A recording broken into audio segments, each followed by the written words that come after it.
Bani Israel bikin piramid, siksa. Bani Israel buat sphinx, siksa.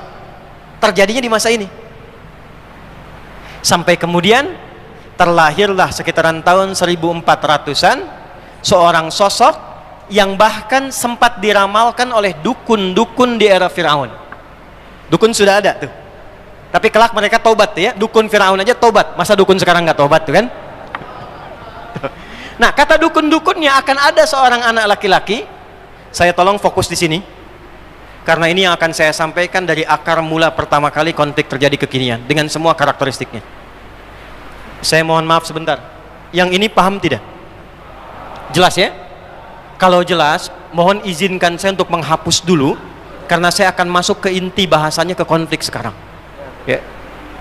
Jazakallah khair, sebelah sini aja Pak ya, makasih. Ini sudah hafal ya? Insyaallah. Jazakallah khair. Mohon izin sekarang saya lambatkan suaranya, saya agak juga haluskan supaya mudah untuk dicerna. Sekarang selesai mukaddimahnya sampai ke intinya. Firaun.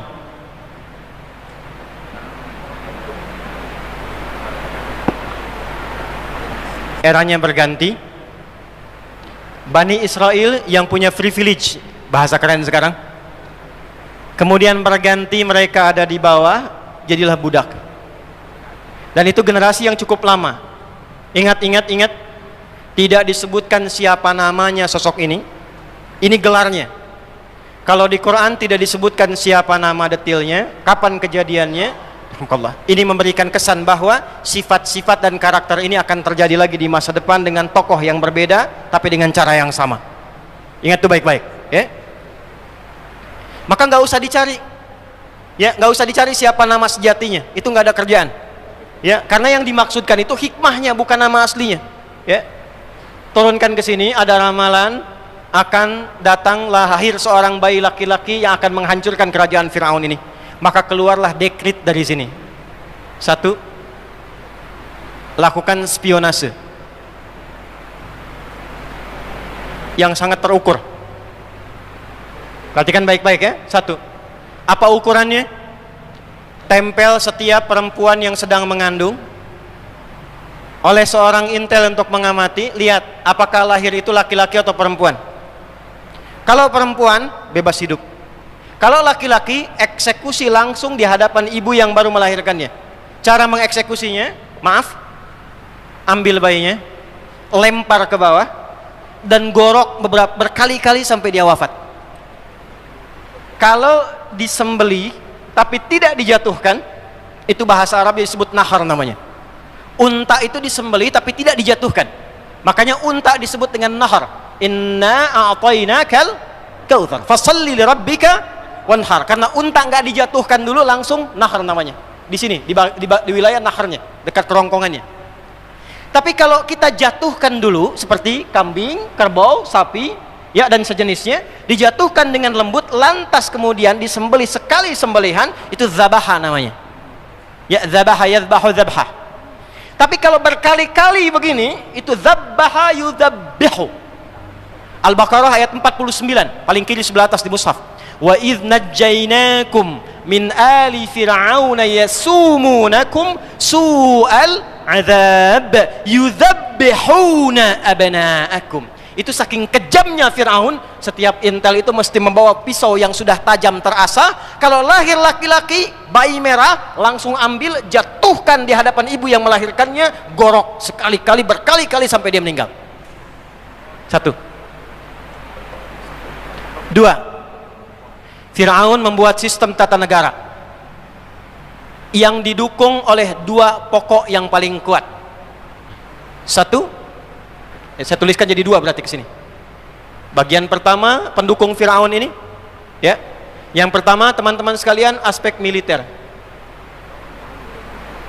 Ada ahli strategi, jenderal perangnya namanya Haman. Siapa namanya? Yang kedua, dia siapkan pemodal. Ya, kalau sekarang ada istilah-istilah apa namanya? Istilahnya apa namanya? Oligarki. Ya, diistilahkan sekarang pengusaha gelap ketemu dengan penguasa zalim. Ya, itu namanya Qarun. Qarun. Jadi Qarun itu penyandang dananya, aspek ekonominya. Kalau ingin Anda membentuk satu negara yang kuat, pemerintahan yang kuat, pastikan dua hal yang kuat. Satu ekonominya, keduanya militernya. Teori ini sudah dipraktikkan oleh Fir'aun. Dia punya kuasa karena punya militer yang kuat, jenderal yang hebat, ahli strategi. Yang kedua punya penopang dana dari bidang ekonominya, yaitu Qarun. Ditemukan di mana keterangan ini? Al-Quran surah ke-40 Ghafir di ayat ke-23 sampai 24. Dan kami utus Musa kepada Fir'aun bi ayatina wa sultanin mubin ila Fir'aun wa Haman wa Qarun wa qalu sahirun kadzdzab. Tuh, disebutkan nih tiga ini. Saya catat dulu ya. Fokus baik-baik ini, fokus baik-baik. Jadi yang memberlangsungkan siksaan, kerja rodi, kemudian sampai pembunuhan, penyiksaan, pembantaian, genosida yang dilakukan oleh Fir'aun itu aspeknya ini yang ditata. Spionase, intelijen diperkuat, militer diperkuat, sekuat-kuatnya habiskan. Yang melawan binasakan, genosida. Kalau perlu sekampung bakar semua, habiskan semua. Jangankan orang-orang yang jauh, istri sendiri kalau membangkang hukum juga. Lemparkan ke kolam yang sudah dipanaskan. Fir'aun. Siapa yang tidak ikut dengan perintahnya selesai. Karena dia sudah menghabiskan diri dengan tingkat rasial yang paling tinggi. Dan cuma dua orang di muka bumi yang menempati posisi ini. Satu Namrud, kedua Fir'aun yang mengaku Tuhan. Bahkan secara gamblang dia menyatakan, Fir'aun mengatakan ana rabbukumul a'la. Aku Tuhan kalian yang paling agung. Ya, manusia sekarang nggak sampai ke level itu. Ya, saya pernah mendapatkan dan mendengar di Indonesia pernah ada ke level malaikat. Ya, LE pernah mengklaim dirinya malaikat dan meminta kepada gubernur Jakarta periode yang lampau sekali untuk mendaratkan Jibril di Monas. Ya, maka ditangkap oleh polisi kita, dihukum 2 tahun. Alhamdulillah polisi kita jangankan teroris, malaikat ditangkap tuh. Ya, kita dukung itu. Nah ini, apa kaitan kemudian dengan generasi ini? Musa alaihissalam, lantas singkat dia terlahir. Ini kalau saya bicara terlalu detail nanti bocor. Ya, lebih baik kemudian kita bicarakan yang umum saja. Bocor yang saya maksudkan boleh jadi ini menjadi strategi yang sangat penting, gitu kan? Musanya ditempatkan oleh Allah di dalam inti kerajaan Firaunnya. Tumbuhnya di situ, dirawatnya di situ. Paham nggak? Tumbuh di situ, dirawat di situ, sampai kemudian ditahbiskan menjadi nabi dan rasul. Secara singkatnya membawa semua keturunan Bani Israel yang masih ada untuk keluar dari negeri ini. Karena Fir'aun nggak mau damai, nggak ada gencatan senjata, nggak ada damai. Pokoknya sepanjang masih ada genosida, habis semua, nggak ada damai-damaian. Makanya kalau ada yang sekarang seperti itu keturunan sana tuh. Nyambung ke sana. Saya baru baca berita hari ini, ada salah seorang pemimpin negara mengatakan tidak ada gencatan senjata, nggak ada peluang damai. Itu kalau dikaji nasabnya sampai ke atas.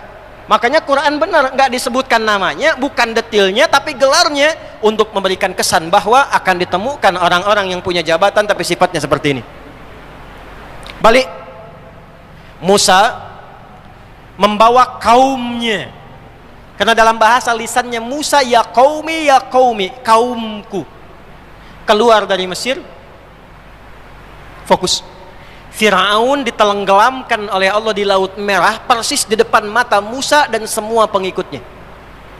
Musa ditemani oleh saudaranya namanya Harun.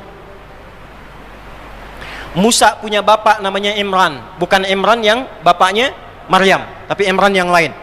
Ya, Imran punya anak 3, satu Musa, yang kedua Harun, yang ketiga perempuan namanya Maryam. Itu unik sekali. Makanya nanti ketika Maryam ibundanya Isa alaihissalam mengandung dan melahirkan, karena diizinkan oleh Allah, maka dituduh oleh kaumnya, ya ukhta Harun. Itu kalimat majas untuk memberikan kesan, kamu kan orang soleh, perempuan soleh seperti Maryam dulu yang soleha, yang punya saudara namanya Harun. Kenapa kamu menyimpang? Kenapa kamu berzina? Itu ditemukan nanti di surat Maryam. Balik ke sini. Musa dan Harun membawa kaumnya ini yang telah keluar dari kejaran dan perlakuan serta kekejaman Fir'aun, selesai keluar dari Mesir. Sebelum saya sampaikan sampai ke titik ini, saya ingin terangkan satu hal yang penting dulu. Saya mau tanya pada Anda sekalian. Pernah ada yang tahu nggak berapa jumlah umat Nabi Musa, kaumnya Musa yang ikut dengan Nabi Musa keluar dari Mesir pada saat itu? Berapa jumlahnya? Gampang, jumlahnya banyak. Itu aja ya, kalau pusing. Jumlahnya banyak. Saya tuliskan misal, permisalan 100 orang. Misal saja. Ini telah mengalami sisa-sisa penjajahan, perbudakan, penindasan, tekanan. Saya tanya pada Anda, punya beban psikologi nggak? Punya kenangan nggak? Punya memori nggak? Saya tanya pada Anda, 100 ini adatnya sama tidak? Karakternya sama nggak? Sifatnya sama nggak? Sifat mereka berbeda, karakternya tidak sama, dan mereka menyimpan memori yang berbeda. Ada yang yakin dengan kenabian Musa dan Harun, ada yang taat dengan Musa dan Harun, tapi yang ada pengen ikut-ikut aja, yang penting selamat dari Firaun. Ingat ya? Yang penting selamat dari Tapi yang Anda jangan lupakan, penjajahan, penindasan, perbudakan, genosida itu akan melahirkan luka sosial dan psikologi yang sangat dalam.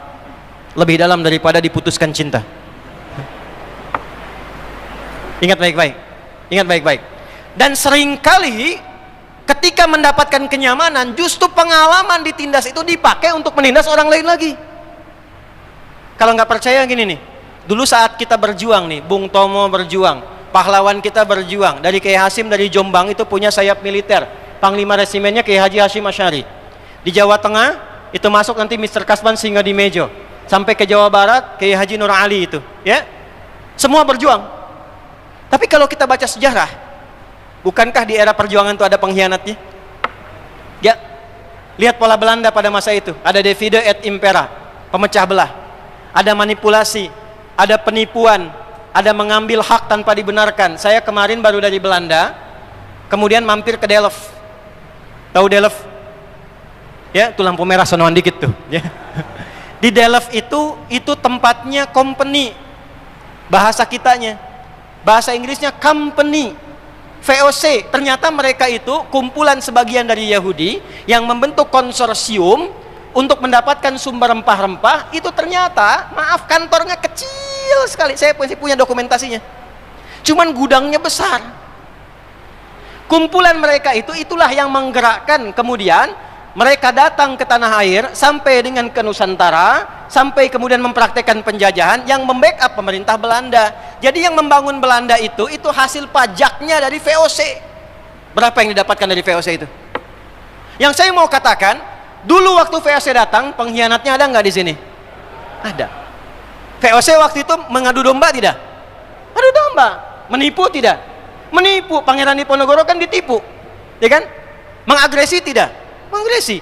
Sekarang kita telah merdeka.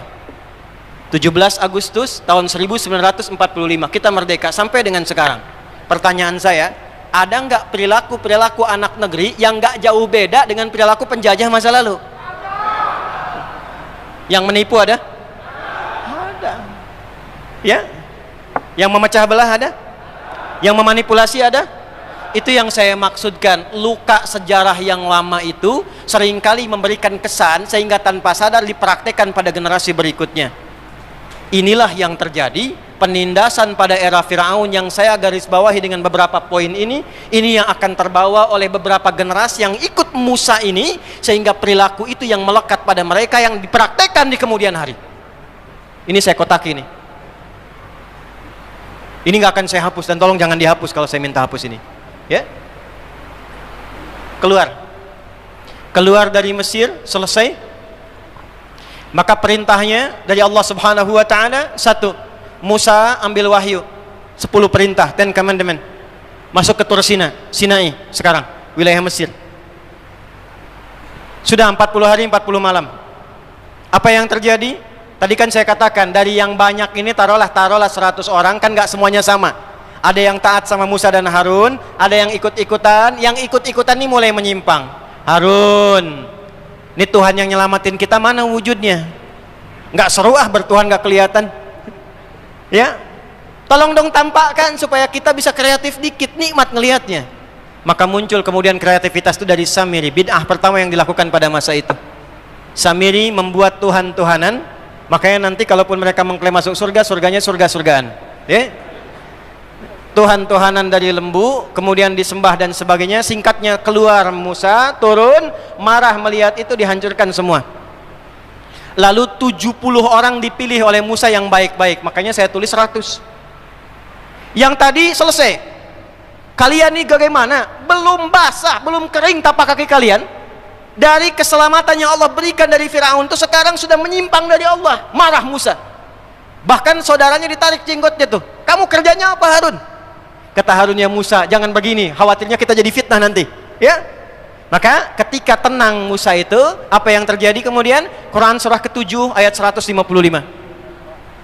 Quran surah 7 ayat 155. Musa memilih 70 orang. Sab'ina rajulan.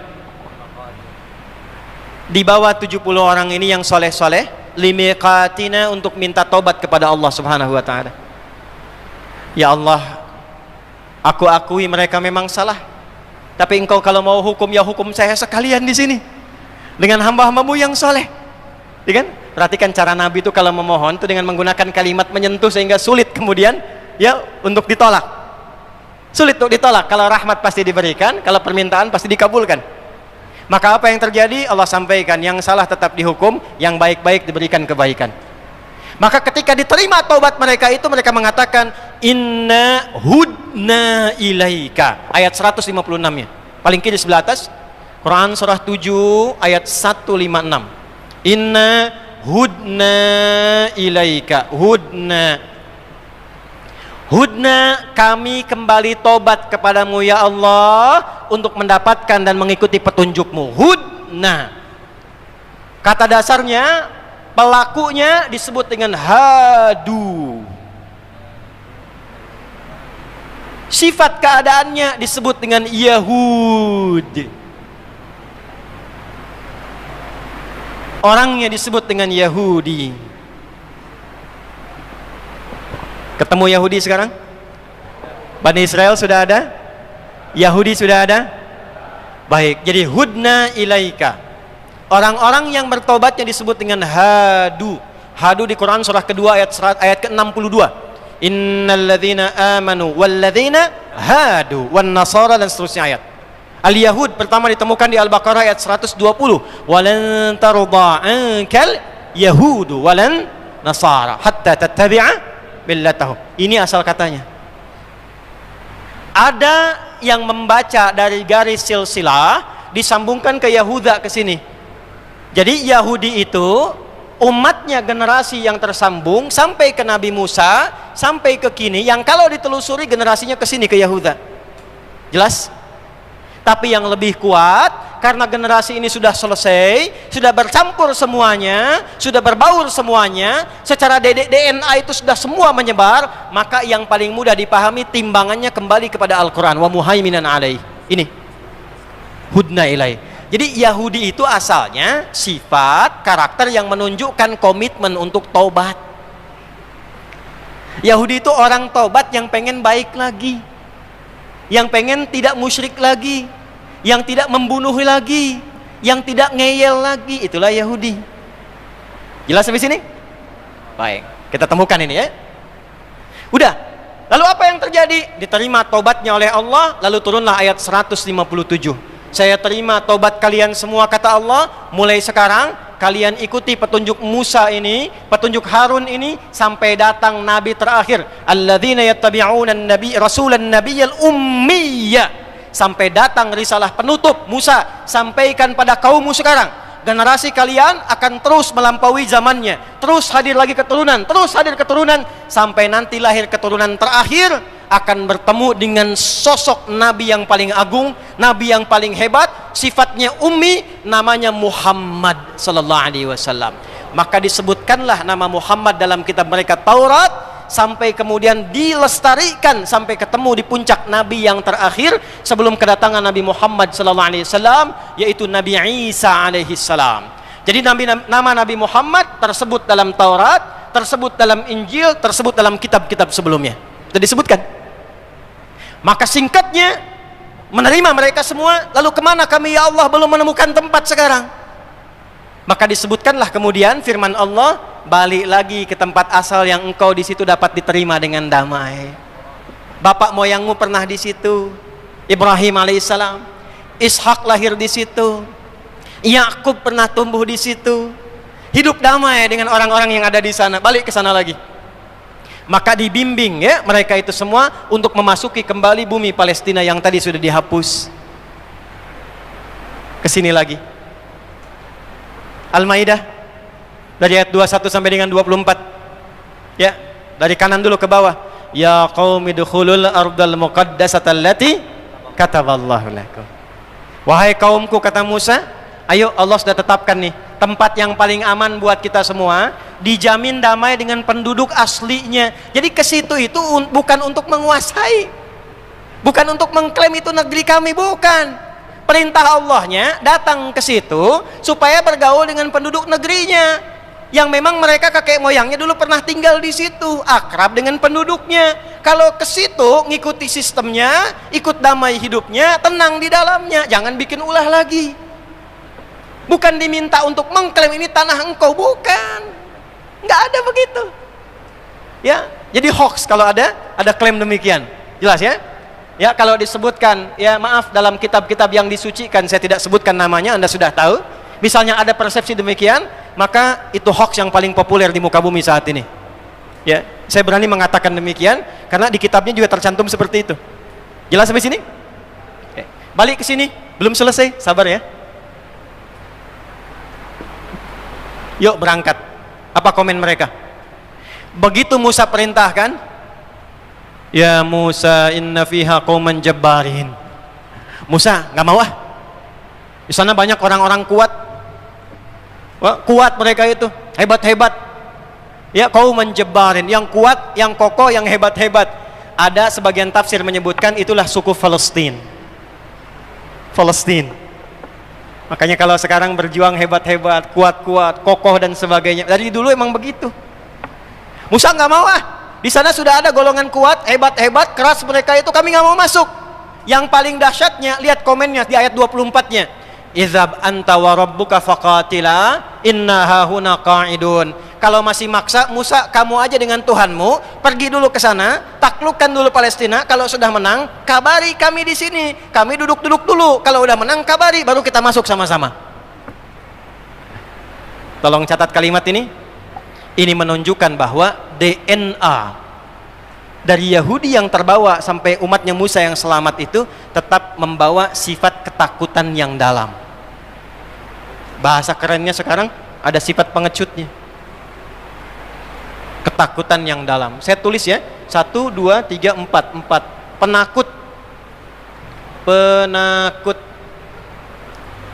Makanya beraninya dari atas pakai pesawat, bom. Nggak berani hadapan satu-satu. Karena penakut. Dari dulu begitu. Ya, dari dulu. Dah, saya percepat, saya mau masuk ke ujungnya. Karena ada peristiwa seperti itu, sudah dihukum. Arba'ina sanatan yatihuna fil ard. Musa, ini kaummu bengalnya luar biasa, udah diselamatkan, udah diampuni tobat, masih ngeyel juga. Saya hukum 40 tahun berkelana. Catat ini baik-baik. 5. Generasi mereka punya siklus 40 tahunan. Tolong catat ini ya. Punya siklus 40 tahunan. Siklus 40. Tolong catat ini. Orang-orang yang baca Qur'annya dengan detail, dengan teliti, dia akan mendapatkan sesuatu yang hebat dari sini. Sudah 5 saja. Yang kelima, yang terakhir, siklus 40 tahunan. Maka setelah itu Nabi Musa wafat di daerah dekat area situ, belum sampai ke situ.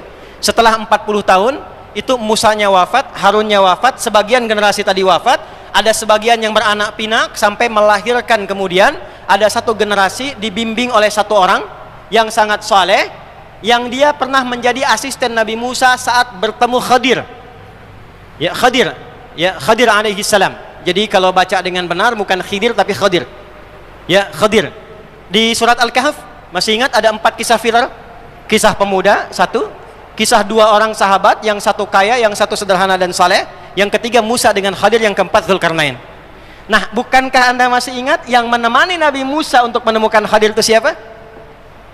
Yusha bin Nun. Yusha bin Nun. Maka setelah siklus 40 tahun ini, masuklah kelompok ini, komunitas ini, bangsa ini ke Palestina, dibimbing oleh Yusha bin Nun. Masuk lagi setelah 40 tahun. Ada di sini. Nunggu siapa? Nunggu berjalan terus sampai munculnya seorang sosok Muhammad sallallahu alaihi wasallam. Singkatnya, tahun masuk ke 1 Masehi,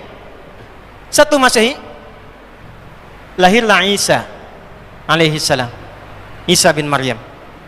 Isa meneruskan risalah Musa. Jadi kalau diurut tadi Nabi Isa, keturunannya kan masih ke generasi ini, ke Yahuda ke atas. Maka Nabi Isa pun sesungguhnya mendakwahi keturunan yang berasal dari sini tadi, dari Musa ke Yusha bin Nun, beranak pinak lagi sampai periodenya Isa alaihissalam. Bayangkan, dari Musa aja kan 1400-an, ya kan? Artinya apa? 1000 tahun setelah peristiwa itu generasi Isa muncul. Ini masih beranak pinak. Maka zamannya sudah berbeda, kondisinya sudah tidak sama, dan yang menguasai tempat itu di Palestina sudah dikuasai oleh Romawi pada masa itu. Romawi sudah ada dengan Bizantiumnya. Maka apa yang terjadi?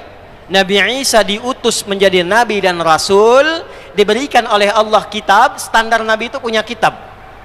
Wa idz akhadallahu mitsaqan nabiyyina lama ataitukum min kitab. Dapat kitab.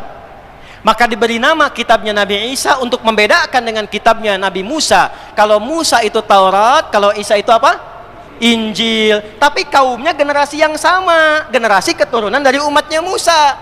Karena kaumnya Musa, maka sama dengan sifatnya Bani Israel. Jelas? Sama punya sifatnya Yahud, hudna ilaika. Jelas? Sama juga kemudian punya sifatnya menerima kitab, ahlul kitab. Makanya nanti di Al-Quran kita akan temukan ya Bani Israel, ya ahlul kitab, ya ayyuhalladzina utul kitab. Jelas? Baik, diturunkan, disampaikan risalah yang sama persis dengan sebelumnya, tapi syariatnya lebih dilengkapi karena sesuai dengan eranya. Dan di era Nabi Isa tetap diinfokan akan datang Rasul penutup setelahku, namanya Ahmad. Namanya siapa? Tolong catat ini ya. Ustadz, kok namanya bukan Muhammad? Kenapa Ahmad? Inilah keistimewaan Nabi yang terakhir. Karena semua nama yang melekat pada beliau semuanya nama sifat. Nabi sebelumnya rata-rata nama zat. Musa, Isa, Yakub sampai ke Adam, nama zat semua. Zat itu nama untuk membedakan satu dengan yang lainnya. Adi ini. Kan? Ustadz Fahmi itu. Adi saya nengok, Fahmi itu. Itu zat namanya. Tapi Fahmi yang jujur, Fahmi yang toleran, Fahmi yang penyabar, itu sifat namanya. Ya, nama Nabi sebelumnya zat, tapi yang melekat pada Nabi terakhir semua sifat, untuk menunjukkan sekalipun Nabinya sudah wafat, sifatnya tetap abadi sampai dengan hari kiamat. Maka kata Nabi Muhammad SAW, ana Muhammad, ana Ahmad, ana al-Mahi, ana asy-Syafi, ana al-Kafi. Semuanya sifat. Maka orang-orang pada masa itu menduga Nabi Isa ini Nabi terakhir. Kenapa? Karena punya sifat yang sama di kitab mereka tentang ramalan nubuat Nabi terakhir itu punya sifat kasih sayang. Nama Muhammad gambaran kasih sayang. Bentuk yang unggul superlatif dari kata Mahmud. Dasarnya Mahmud, superlatifnya Muhammad, sayang terhadap semua. Jangankan manusia, pada tumbuhan sayang, pada hewan sayang, itulah Muhammad. Muhammadur Rasulullah walladzina ma'ahu asyidda'u 'alal kuffar ruhama'u bainahum. 4 kali disebutkan dalam Al-Quran. Semua menunjuk sifat kasih. Quran surah 3 ayat 144, Quran surah 33 ayat 40, Quran surah 47 ayat kedua, dan Quran surah 48 ayat ke-29. Yang kedua, selain baik dengan sesama, taat kepada pencipta. Saking taatnya nggak ada yang bisa menandingi, melebihi semua nabi yang lain. Melebihi yang lain disebut dengan tafdil namanya. Taat kepada sang pencipta, satu aspek hamid. Taatnya banyak, sholatnya sampai bengkak kakinya, puasanya rajin sampai sunnah, baca Qur'annya luar biasa, kemudian infaknya diberikan dengan sempurna, maka berubah kalimatnya menjadi isim tafdil dari Hamid menjadi Ahmad. Maka Nabi Isa menolak klaim kaumnya, saya bukan nabi terakhir. Memang nabi itu punya sifat mirip dengan saya, penyayang, tapi kedekatannya dengan Allah nggak bisa ditandingi. Wa mubasysyiran bi rasuli ya'ti min ba'di ismuhu Ahmad. Afdal minni. Jelas? Baik, balik ke sini. Maka secara singkat disampaikan, saya bukan nabi terakhir. Karena itu mereka sudah tahu tentang kedatangan Nabi Muhammad. Sampai terjadilah peristiwa Nabi Isa itu kan tidak menikah. Ya, diangkat oleh Allah usia 33 tahun. Ya, masih pemuda. Diangkatnya usia berapa? 33 tahun. Makanya yang bisa diteladani dari beliau itu adalah kasih sayangnya, ajaran kasihnya. Tapi nggak bisa ditiru rumah tangganya karena nggak pernah nikah. Nabi Muhammad paling komplit, nikah iya, pemimpin iya, ya, dan segala aspek lainnya. Secara singkat, Nabi Isa di eranya saja ketika mendakwahi, maka kaum nih, keturunan ini yang tadi ikut dari generasi Musa, beranak pinak masih saja mewarisi sifat-sifat yang tertanam secara psikologis dari sejak mereka ditindas oleh Firaun. Isa pengen begini, Isa pengen begitu, nggak bisa, Tuhannya pengen begini, nggak bisa ikut kalian. Kalau memang nggak bisa, kamu mati sekalian. Dikejar. Seperti Nabi sebelumnya pernah dieksekusi.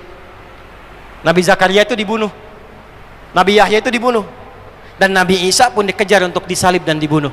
Diselamatkan oleh Allah, inni mutawaffika wa rafi'uka ilaihi, di Ali Imran.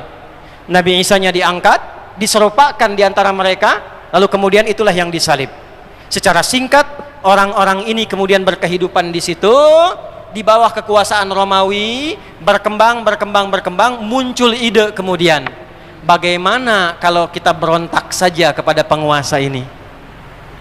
Maka dipakailah kemudian ide-ide kecil Firaun, bikin gerakan. Kuasai dulu dagangnya, bikin gerakan. Ketahuanlah oleh kaisar pada masa itu, namanya Kaisar Herodian, di tahun 135 Masehi. Sekarang kita sudah lewat Masehi. Ya, sebentar lagi selesai berarti. 135 Masehi, kaisarnya Herodian. Karena ketahuan memberontak, maka hukum pada masa itu harus diselesaikan. Dikejar, dieksekusi, dihabisi. Maka mereka kemudian diusir, ditindas lagi, dikeluarkan lagi dari bumi Palestina. Keluar lagi dari sini. 135 Masehi. Nyebar kemana-mana tuh. Ternyata di tempat lain pun gak diterima. Ke Eropa diusir, sini diusir, sini diusir. Ya, sampai ke masa-masa berikutnya pun ke negeri Eropa gak ada yang mau terima. Mereka punya satu harapan. Cuman satu yang bisa ngangkat kita dan jadi hebat lagi. Cuman satu yang bisa mengembalikan marwah kita, keagungan kita, yaitu sosok Nabi terakhir yang diviralkan oleh Nabi kita Isa alaihi salam sampai ke Musa, sampai ke atasnya. Kita tunggu dan kita hadir di tempat Nabi itu akan hijrah saja. Lalu mereka bergeraklah datang. Kemana datangnya? Sebetulnya di kitab mereka sudah dijelaskan. Lahirnya akan lahir di tempat bukit, di bawah di satu lembah, bukit menghitam, bebatuan besar yang tiada lain adalah Mekah. Cuman di kitab mereka disebutkan Nabi ini akan dipersekusi, Nabi ini akan ditindas, akan diusir dari tempatnya. Dari mana tahu itu dikonfirmasinya? Dari keterangan Warakah, saudaranya Sayyidah Khadijah binti Khuwailid. Jadi beliau itu, Warakah itu datang ke Mekah untuk menunggu Nabi terakhir lahir. Pekerjaannya nyalin Injil, nyalin. Di situ disebutkan Nabi terakhir ini punya ciri-ciri yang sangat jelas sekali. Sampai orang-orang pada masa itu lebih kenal ciri Nabi Muhammad dibandingkan dengan anak mereka sendiri. Kenal dengan Nabi dibandingkan anak mereka sendiri, tahu persis cirinya, saking viralnya. Maka apa yang terjadi? Nih saya garis bawahi, karena sifat mereka yang penakut yang keempat. Gak mau ke Mekah. Kalau nunggu Nabi di Mekah berarti nanti berpotensi ditindas lagi, diusir lagi. Mendingan kita nunggu di Yathrib aja, karena hijrahnya akan ke Yathrib. Kan di situ nggak ditindas lagi. Maka berangkatlah mereka ke utara Yathrib. Di utara itu daerah yang subur. Tuh adatnya Yahudi begitu. Datang ke Yathrib, ngambil utara. Yang utara itu yang suburnya. Ya. Yang selatan yang tandusnya. Yang selatan tuh yang sekarang area Masjid Nabawi dan sekitarannya. Nanti saya cerita. Tapi mereka datangnya ke utara, ke sini. Bayangkan, nggak mau berjuang bersama Nabi, nggak mau bantu Nabi, pengen nunggu Nabi aja nanti kalau sudah kuat datang ke Yathrib. Yang akan membangun kota, mimpin umat. Persis sama dengan kelakuannya seperti era Nabi Musa. Musa, Anda aja yang pergi dengan Tuhan Anda ke sana, kalau menang kabari kami ikut. Persis sama. Maka saking mereka ingin nyamannya dan tidak ingin terganggu lagi, ngambil daerah yang utara yang subur. Di selatan ini nanti akan diisi oleh orang-orang yang datang dari Yaman. Ada dua suku besar nanti, Aus dan Khazraj. Mereka berdagang, sukses, bagus, kaya. Dan Yahudi ngambil yang utara. Saking traumanya dengan perjalanan sejarah masa lalu, maka mereka mulai menetapkan pada masa itu, supaya nggak diganggu lagi, supaya tidak diserang lagi, kita bikin strategi seperti Firaun punya benteng. Maka bikinlah mereka benteng di wilayah itu. 3 suku besar kemudian berhijrah ke wilayah Yathrib yang kelak dikenal dengan Al-Madinah Al-Munawwarah. Jadi Yahudi bukan suku asli di Madinah, bukan. Mereka pendatang. Maka ada 3 yang viral, Bani Qaynuqa, Bani Qaynuqa, Bani Nadir.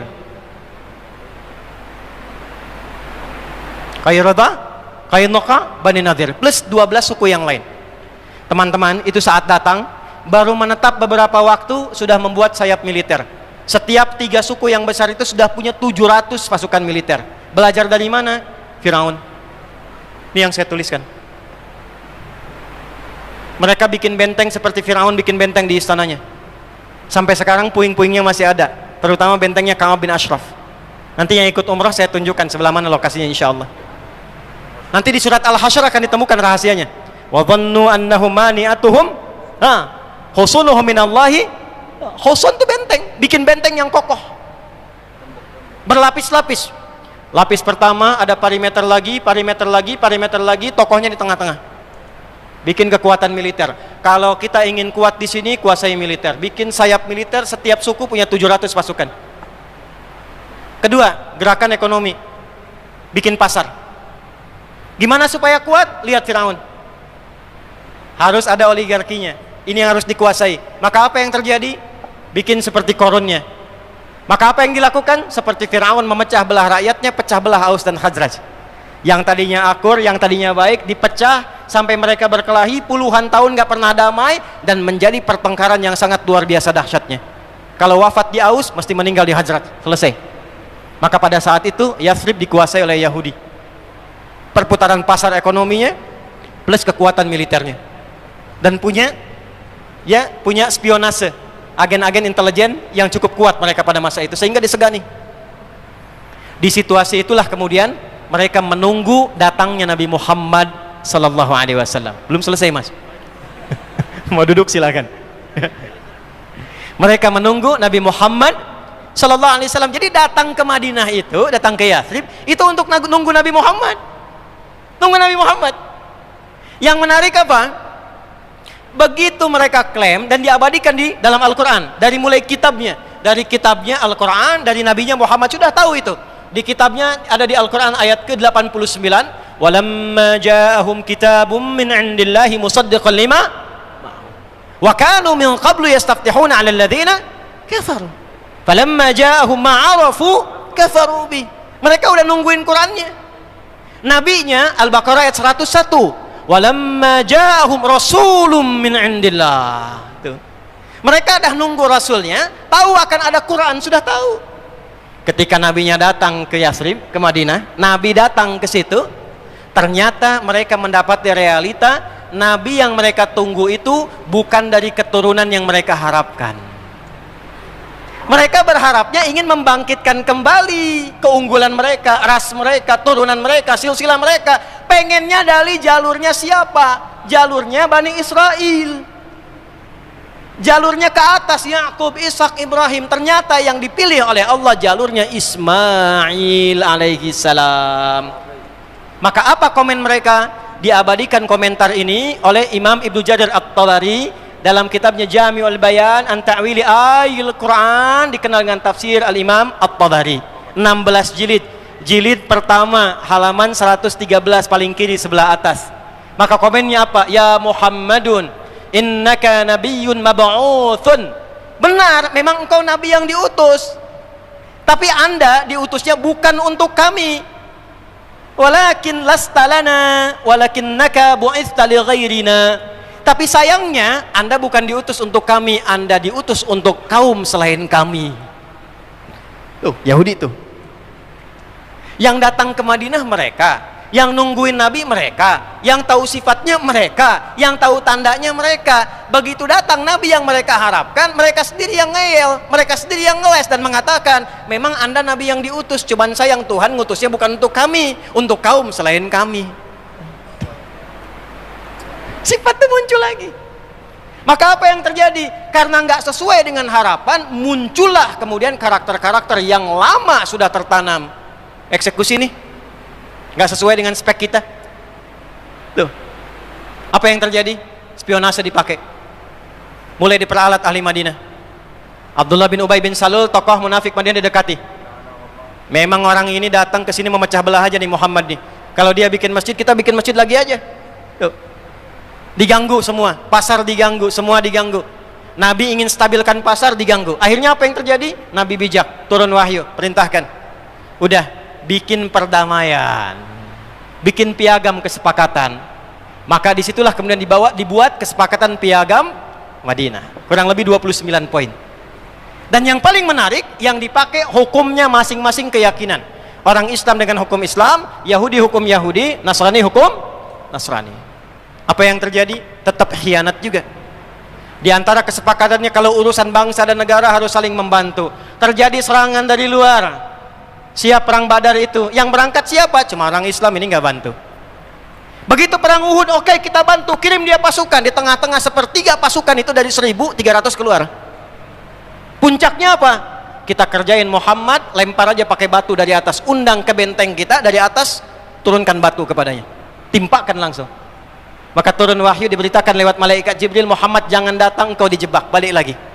Tapi yang paling menarik, yang akan membunuh Nabi itu temannya sudah bilang, jangan, gak akan kejadian, pasti. Nih lihat kalimatnya, pasti malaikatnya akan memberitahunya.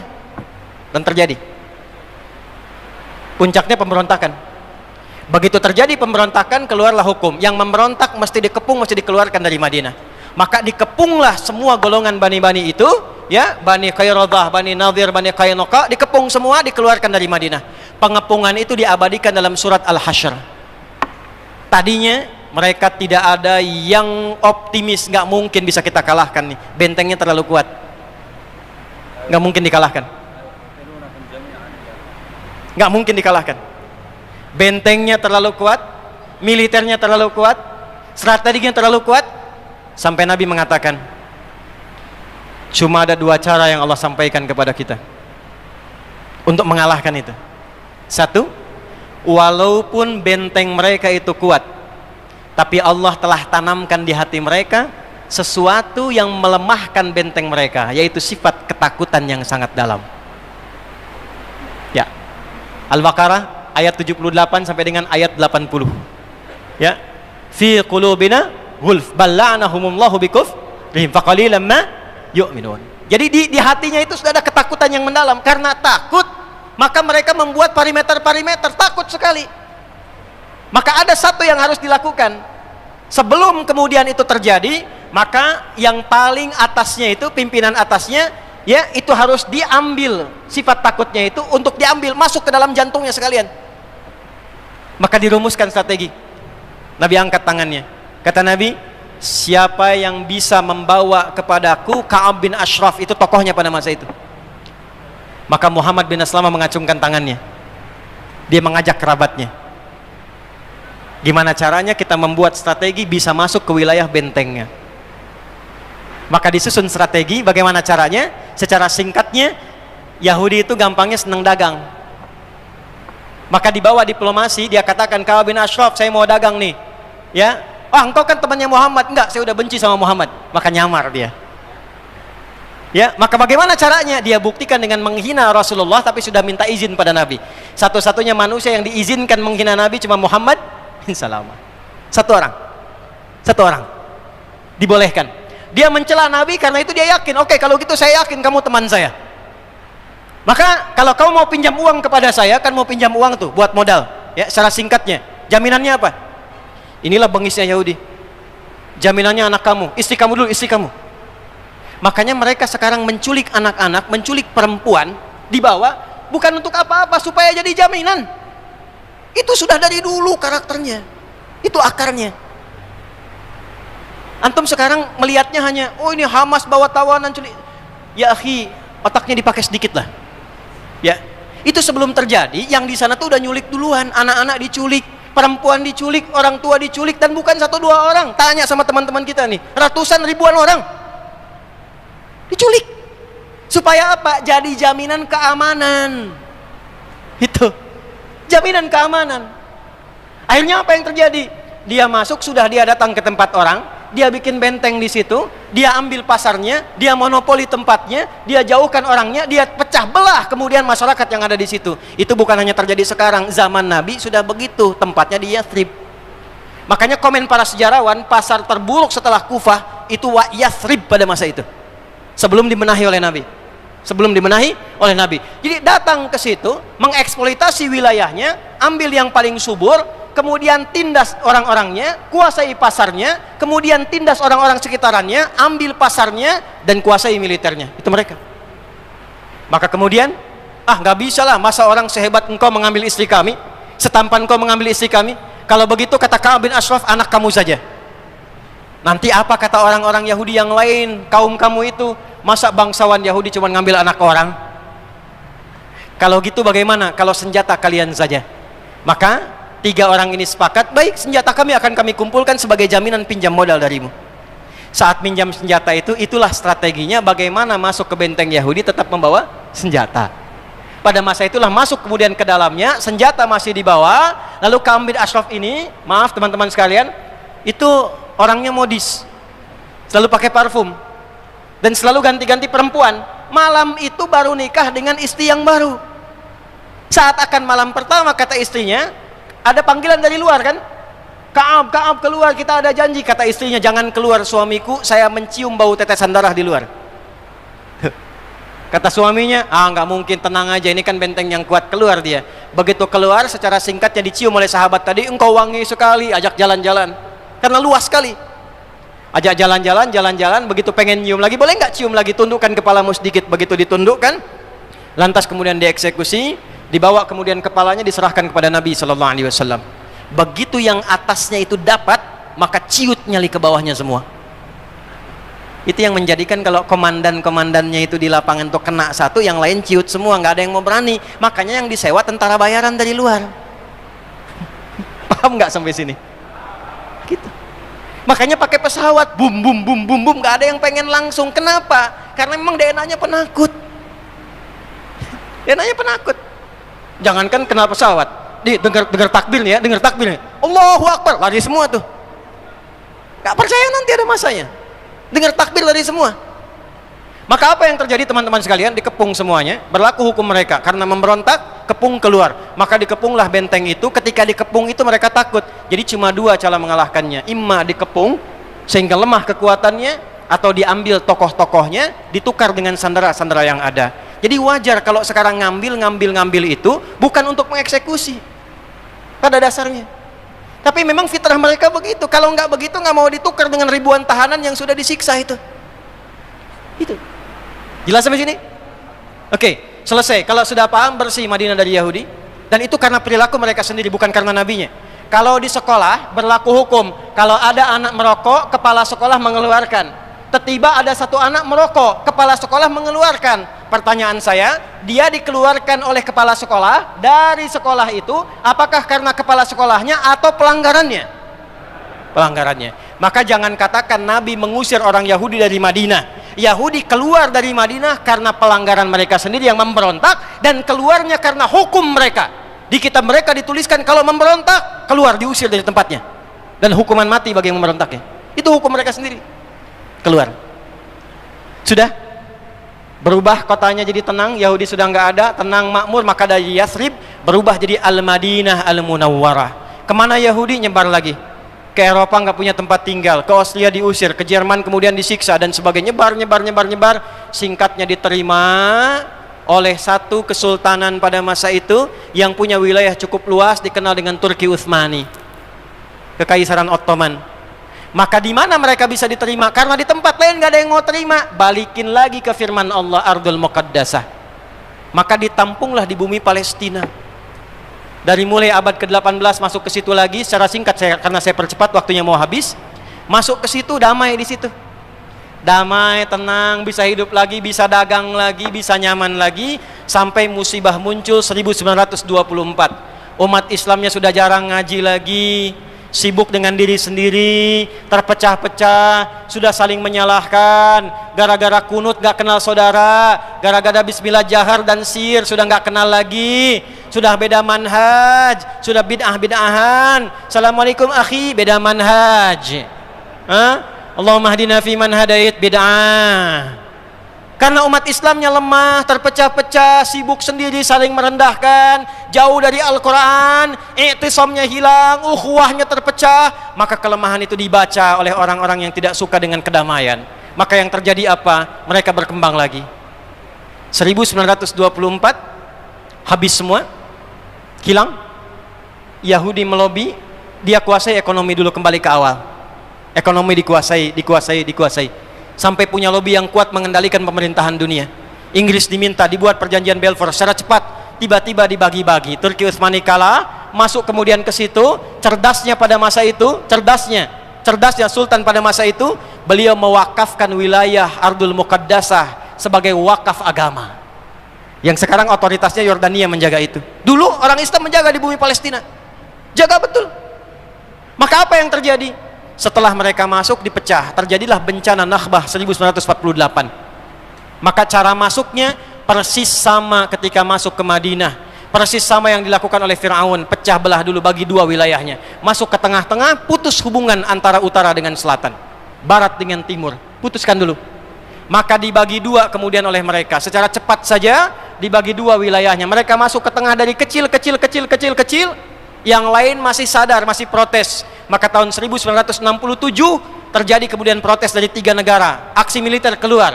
Maka Yordania, Mesir, Syria mengeluarkan kemudian kekuatannya, tapi backupnya sudah kuat dari luar. Waja'alnakum aktsara nafira, ya, di surah Al-Isra di ayat yang ke-6 itu, ya. Maka mereka sudah punya aliansi, sudah punya koalisi. Maka sebelum bergerak, pangkalan udaranya dibom, dihancurkan, cuma 6 hari habis semua. Maka karena habisnya itu, Suriah diambil wilayahnya dekat Palestina, dataran tinggi Golan.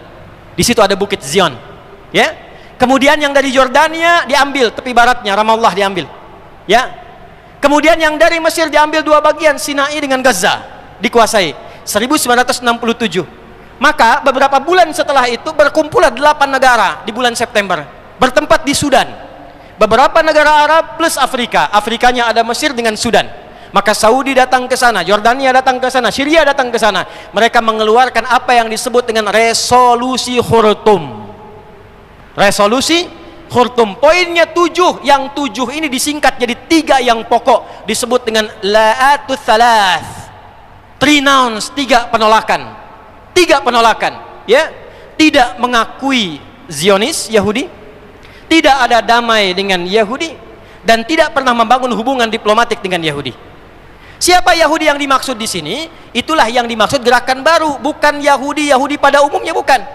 Jadi orang-orang ini yang ketika di era Nabi terpencar, di masa Utsmaniyah ditampung, ketika itu lemah, mereka mulai muncul khayalan tingkat tinggi lagi. Sudah, Nabi sudah nggak ada yang diharapkan. Sekarang kita ingin membangun kekaisaran Solomon saja, bikin Solomon Temple yang baru, bangkitkan lagi. Sudah nggak ada sekarang nabinya, yang tinggal ditunggu Dajjalnya, Mesiahnya yang datang. Maka harapan mereka untuk mempercepat itu semua dan mereka bisa kokoh kembali seperti harapan mereka, mereka harus membangun kekuatan besar untuk membangun kedigdayaan lagi. Maka apa yang harus dijadikan klaimnya? Klaimnya apa? Objeknya apa? Tidak ada yang lain kecuali kuil Sulaiman. Karena itu adalah raja yang paling hebat dalam era sejarah mereka. Bisa menaklukkan awan, bisa bicara dengan binatang dan sebagainya. Maka ditandai situsnya. 1. Yang kedua, ini gimana cara ngajak lain-lain supaya datang ke sini? Kan nggak mungkin kalau dipaksa datang saja. Maka dibawa dengan ajakan, kita bangkit kembali seperti nabi-nabi kita yang hebat yang ada di Bukit Zion. Maka muncullah aliran membawa kepada arah Zion yang disebut dengan Zionisme. Sifatnya disebut dengan Zionis. Jadi yang sekarang bergerak ke Palestina itu, yaitu adalah gerakan Zionis. Kalau Yahudi pada umumnya terbagi-bagi, beragam. Ada yang masuk Islam, ada yang damai hidup dengan umat Islam. Yang sekarang itu yang ini, yang genealoginya ke atas tuh, genealogi konflik, yang mewarisi sikap-sikap Firaun. Makanya wajar ketika mereka membawa sifat Zionisme. Resolusi Khartoum kemudian terjadi 1967, sepakat semua negara Arab, Palestina masih dibebaskan lagi. Maka mereka perluas di belah tengahnya seperti Firaun melakukannya. Ini lihat. Boleh pinjam penghapus saya aja biar cepat. Ini bagian terakhir.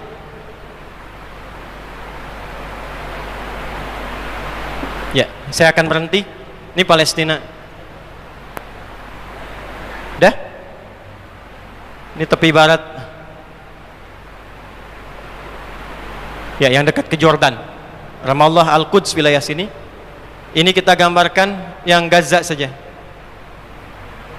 Ini yang dekat nanti selatannya ke Rafah.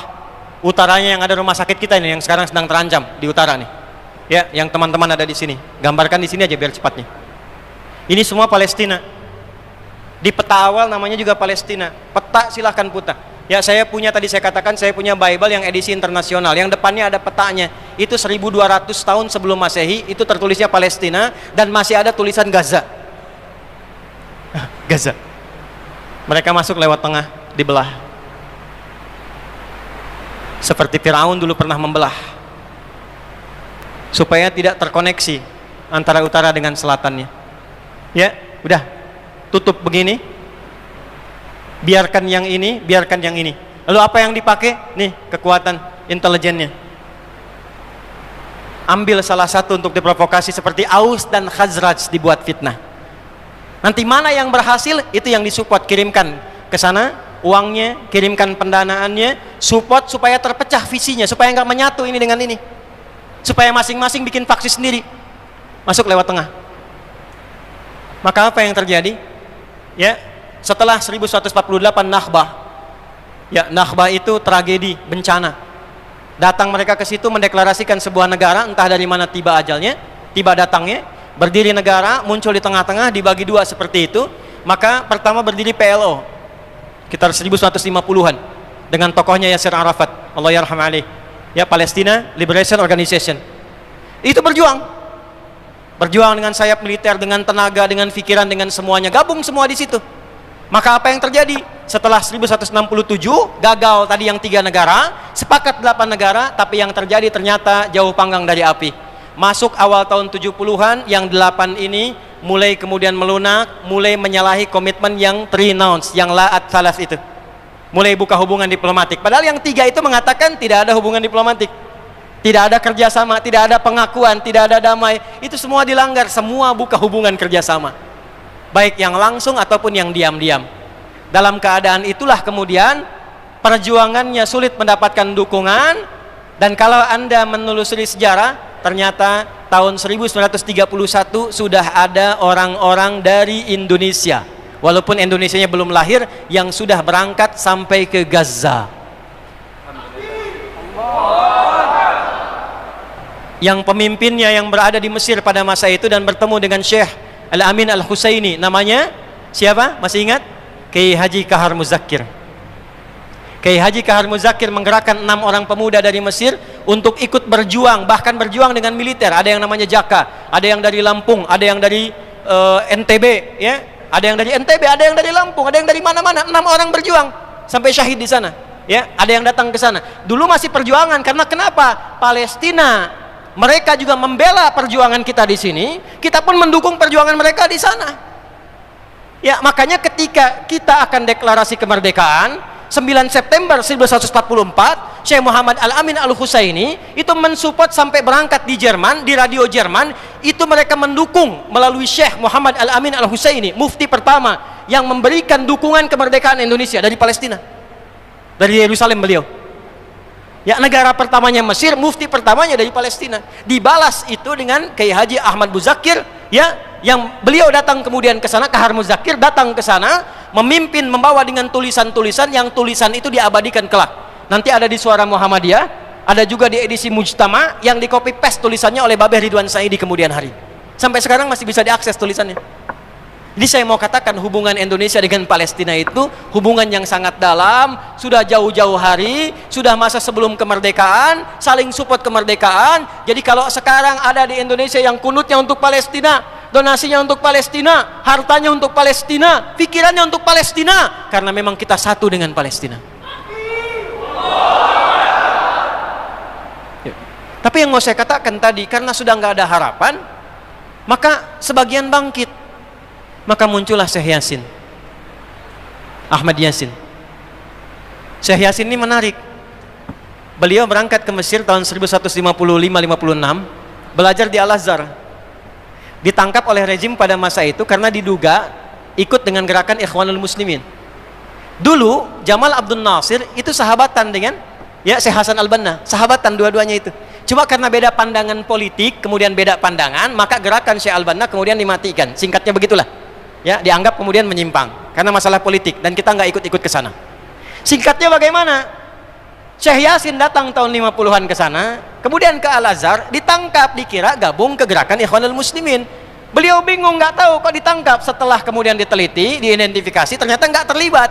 Tapi dari situ kemudian beliau mengenal lebih jauh.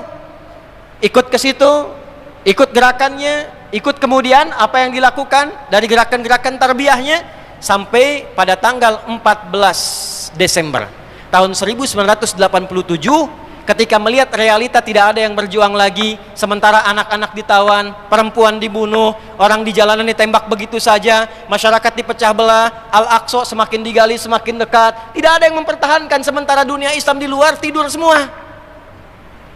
Maka beliau membentuk dengan sahabatnya 6 orang, termasuk di situ ada Syekh Dr. Abdul Aziz Ar-Rantisi, ya, dengan beberapa kolega yang lain. Maka didirikanlah gerakan Harakah Muqawamah Al-Islamiyah, disingkat dengan Hamas namanya. Itu yang sekarang jadi trending topik gitu, ya. Maka dari tahun 80-an itu mereka dididik oleh Syekh Yasin dengan Al-Quran, diajarkan kepada mereka tentang kisah-kisah ini, bagaimana perjalanan Yahudi, karakternya bagaimana, sifat penakutnya bagaimana, cara masuk ke mereka bagaimana, seperti apa gambarannya, dan dihitunglah siklus 40 tahunan. 1987, 40 tahun ditambah itu berapa? 2027. Jadi disiapkan oleh beliau 3 fase di surah Al-Isra yang tadi dibaca, khususnya ayat 4 sampai dengan ayat ke-7-nya.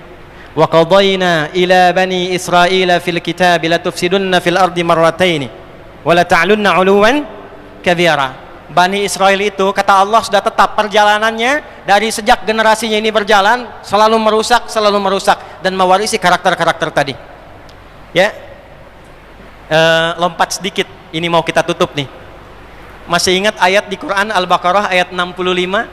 Masih ingat nggak? Ada sekelompok golongan Bani Israel dikutuk jadi apa? Kera. Antum pernah riset kera nggak? Ini saya ajarkan Al-Irsyad ya, sekolah Al-Irsyad Pak Abdul Rahman ya. Anak-anaknya ajak ke kebun binatang, ya, keluarkan semua hewan yang ada di Al-Quran, riset karakternya di kebun binatang itu, tanyakan pada pawangnya. Saya ngajar tafsir di Libya, saya bawa anak-anak yang belajar dengan saya ke kebun binatang di Libya. Tugasnya satu, keluarkan semua hewan yang ada di Quran, lalu teliti karakternya. Kalau nggak tahu, tanyakan pada pawangnya. Maka kelompok kami ada kelompok kera, kelompok unta, ya, kelompok gajah dan yang lainnya. Ya, paling nggak enak kelompok kera kalau dipanggil. Unta enak datang, gajah datang, begitu kera susah. Ya. Saya langsung ke kera saja. Bagaimana cara ngetesnya? Dia datang ke situ, dia lempar makanan. Begitu dilempar, diambil dengan tangan yang kanan. Lempar lagi, diambil dengan yang kiri. Lempar lagi, diambil dengan 2 kaki. Ya, begitu kawan sesama kera datang ke situ, dia usir. Tapi kalau dia lihat diuji di tempat lain dikasih banyak, dia usir kera yang ada di situ, dia ambil dan kuasai tempat itu. Itulah sebabnya kenapa Allah memberikan gambaran kutukan dengan kera, karena perilakunya sama-sama mirip. Kalau melihat kenyamanan, datang ke situ, keluarkan penduduk asli yang di situ, ambil semua barangnya. Kalau ada yang mau protes, habisi semua. Kera. Itu. Nggak percaya silakan cek. Ya, silakan cek. Maka apa yang terjadi? Kerusakan akan terus dibangun sampai ada kemudian ketiga fase. 3 fase ini sudah selesai 2, sekarang masuk yang ketiga. Maka yang ketiga ini, fa idza jaa wa'dul akhirati. Maka jika datang janji Allah yang terakhir untuk mereka. Apa fase yang ketiga ini? Ada 3 bagian lagi. 1, liyasu'u wujuhakum. Yang kedua, waliyadkhulul masjida kama dakhaluhu awwal marrah. Yang ketiga, waliyutabbiru ma 'alau tatbira. Ya. 1 sekarang sedang diperlihatkan, liyasu'u wujuhakum. Persis sekarang orang-orang itu seperti di era Nabi yang membayangkan hingga bisa ditembus, bentengnya kokoh, intelijennya kuat, sadapannya di mana-mana, tapi ternyata dunia yang melihat kokoh itu ditunjukkan oleh Allah hanya dengan bahasa mereka, la syirzimatun qalil. Ini bahasanya Firaun. Ini kan cuma ormas kecil, nggak sebanding. Ormas kecil yang nggak sebanding ini ternyata telah bisa mengintersep semua bagian-bagian itu. Dia bisa tembus bentengnya, dia masuk ke dalamnya. Liyasu'u wujuhakum. Tujuannya bukan untuk menunjukkan mereka mampu, bukan, untuk menggugah dunia kalian kemana saja. Yang kalian anggap itu hebat, itu mampu, itu dahsyat, ternyata bisa ditembus, dipermalukan di wajah dunia. 1, janji Allah tiba. Kedua, waliyadkhulul masjida kama dakhaluhu awwal marrah. Nanti ada fase kedua. Setelah ini terjadi, selesai fase kedua, masuklah ke wilayah Masjidil Aqsa. Kembali lagi milik kita itu. Dihitunglah fasenya 40 tahunan. 1987 fase pertama sekarang berjalan, ditambah 40 berapa? 2027. Itulah fase yang kedua, saat diharapkan paling puncaknya Masjidil Aqsa bisa kembali lagi. Nah, ini bukan main-main, ini bukan main-main. Hitungan fasenya. Antum lihat video viralnya Syekh Ahmad Yasin itu ketika menjelaskan itu. Saya tahu betul itu. Ya. Beliau hitung itu. Ya, 2027 ke 2028 dan puncak akhirnya waliyutabbiru ma 'alau tatbira. Hancur semua, terjadi perang dahsyat. Hitungan saya sih tambah 20 tahun. Karena fasenya sampai 100 tahun. 40 tambah 40 tambah 20, 100. Maka 2037. Silahkan cek orang-orang yang ada menghitung di pertahanan sekarang. Antum tanyakan pada yang di Lemhanas, pada di macam-macam. Bagaimana kekuatan dunia pergeserannya, saya yakin. Hitungan mereka 2037 terjadi sesuatu yang dahsyat. Gerbangnya sampai 2040, di atas 2040 itulah generasi emas akan muncul. Makanya Indonesia masuk generasi 2045. Itu sudah dihitung 2030 pembukanya. Makanya sekarang punya visi 2030 semua. Saudi visi 2030, Rusia, Cina, Afrika Selatan, Brazil visinya 2030 dengan bikin bridge itu. Semua visinya ke sana. Dan yang paling dahsyat, hitungan itu secara spesifik isyaratnya sudah ada dalam Al-Qur'an. Dan ini bukan ilmu utak-atik, bukan viral TikTok. Ingat. Ini sudah sejarah yang berlangsung dari penelitian masa lalu. Maka wajar kalau sekarang mereka takut dikepung. Kenapa? Karena ketika Hamas datang dengan pasukannya darat, laut, udara, itu mempraktekkan surat Al-Hasyr yang sudah mereka pelajari bertahun-tahun. Datang lewat darat, lewat laut, lewat udara. Takut mereka semua. Maka dikontaklah kemudian kolega-koleganya. Datanglah kapal induk 2 dari Amerika. 1 lagi datang, Inggris datang, kemudian Kanada datang, Jerman siapkan pasukan. Kenapa? Karena trauma dengan pengepungan. 1. Ya. Cuma 1 itu saja. Ya, sekarang apa yang harus dilakukan? Doa yang terbaik. MUI sudah bikin fatwa, baru saya lihat fatwanya hari ini tuh. Fatwa nomor 83 tahun 2023. Kita nggak bisa berangkat ke sana, ya, jangan main-main. Jangan potong-potong video saya. Nggak boleh berangkat sembarangan karena gerbang pun ditutup. Antum belum nyampe udah mati duluan. Nggak boleh keluar tanpa izin pemerintah karena ada qadhi yang paling atas. Tidak. Ya, yang kita lakukan ada 3 bagian. 1 doa. Yang kedua yang bisa kita mampu, kemarin alhamdulillah kita kirimkan bantuan kemanusiaan. Semua kompak. Ya, perlu Palestina sekarang yang menderita untuk menyatukan Indonesia. Presiden, menteri, ulama, macam-macam kumpul kirim bantuan. Apakah untuk kompak dan damai itu perlu penderitaan Palestina untuk menyatukan kita? 2 sudah. Yang ketiga, fatwa MUI sekarang. Produk-produk yang dijual di dunia ini yang hasilnya diperbantukan pada agresi Zionis, maka fatwa keluar MUI sekarang, haram hukumnya bagi umat Islam untuk mengonsumsinya. Allahu Akbar. Dan saya ikut fatwa itu. Bikin listnya, viralkan dari sekarang, list makanan-makanan, barang-barang semua yang dijual dari sana jangan konsumsi lagi, jangan beli lagi. Itu tekanan yang terbaik untuk melahirkan kedamaian saat ini. Kita tidak ingin ada rumah sakit, gereja, masjid dibom lagi, dihancurkan lagi. Caranya gampang, tekan semuanya sampai selesai. Ya, itu yang bisa kita lakukan. Karena itu, kalau ingin mengatakan kesimpulannya akar konflik di Palestina, maka kembali kepada hayalan para Zionis itu, hayalan mereka yang mereka menduga bahwa dengan menghadirkan kekuatan militer, kekuatan ekonomi menguasai dunia, dengan mengeksploitasi area Masjidil Aqsa untuk bisa mendatangkan kekuatan dan kedamaian. Yang terjadi justru sebaliknya. Itu akar konfliknya yang mengarah kepada masa-masa yang lampau. Ini saya kira yang bisa saya terangkan dalam durasi kurang lebih hampir dengan 3 jam ini. Mudah-mudahan ada manfaat yang bisa kita dapatkan. Mohon maaf kalau ada hal-hal yang kurang berkenan, dan mohon maaf kalau saya tegas menyampaikan beberapa bagian, karena itulah kehidupan. Pada akhirnya kita akan kembali kepada Allah Subhanahu wa taala. Mudah-mudahan hidup kita mulia dan wafat seluruhnya dalam keadaan syuhada. Amin. Allahumma taqabbal minna innaka antas sami'ul alim wa tub 'alaina innaka antat tawwabur rahim. Allahumma ya arhamar rahimin, la tada' lana fi maqamina hadha dhanban illa ghafartah, wa la hamman illa farajtah, wa la daynan illa qadaytah, wa la maridan illa shafaitah, wa la hajatan min hawaijid dunya wal akhirati fiha lak ridan wa fiha lana salah illa qadaytaha ya arhamar rahimin. Allahumma ansur ikhwatana fi Falastin وزد قوة المجاهدين فيه يا رب العالمين. اللهم زد قوة المجاهدين في فلسطين. اللهم انصر إخواتنا في فلسطين واصبر أهليهم يا رب العالمين، واجعل أمواتهم شهداء وأحياهم يا الله مجاهدين في سبيلك يا رب العالمين. اللهم يا أرحم الراحمين، اللهم يا خير الناصرين، اللهم يا رب العالمين زد قوة المجاهدين يا رب العالمين، ودمر أعداءك أعداء الدين يا أرحم الراحمين. اللهم خفف حسابنا يوم القيامة، أن ضعفنا في نصرة إخواننا في فلسطين، وضعفنا يا الله في تحرير الأقصى يا رب العالمين. ربنا آتنا في الدنيا حسنة وفي الآخرة حسنة وقنا عذاب النار، وحد صفوفنا يا رب العالمين، وجنبنا من التفرقة يا رب العالمين، واجعلنا من أمة سيدنا محمد صلى الله عليه وسلم، وألحقنا مع الذين أنعمت عليهم من النبيين والصديقين والشهداء والصالحين وحسن أولئك رفيقا. وصلى الله على سيدنا محمد وعلى آله وصحبه أجمعين، وآخر دعوانا سبحانك اللهم وبحمدك نشهد أن لا إله إلا أنت نستغفرك ونتوب إليك والحمد لله رب العالمين. Alhamdulillah rabbil alamin.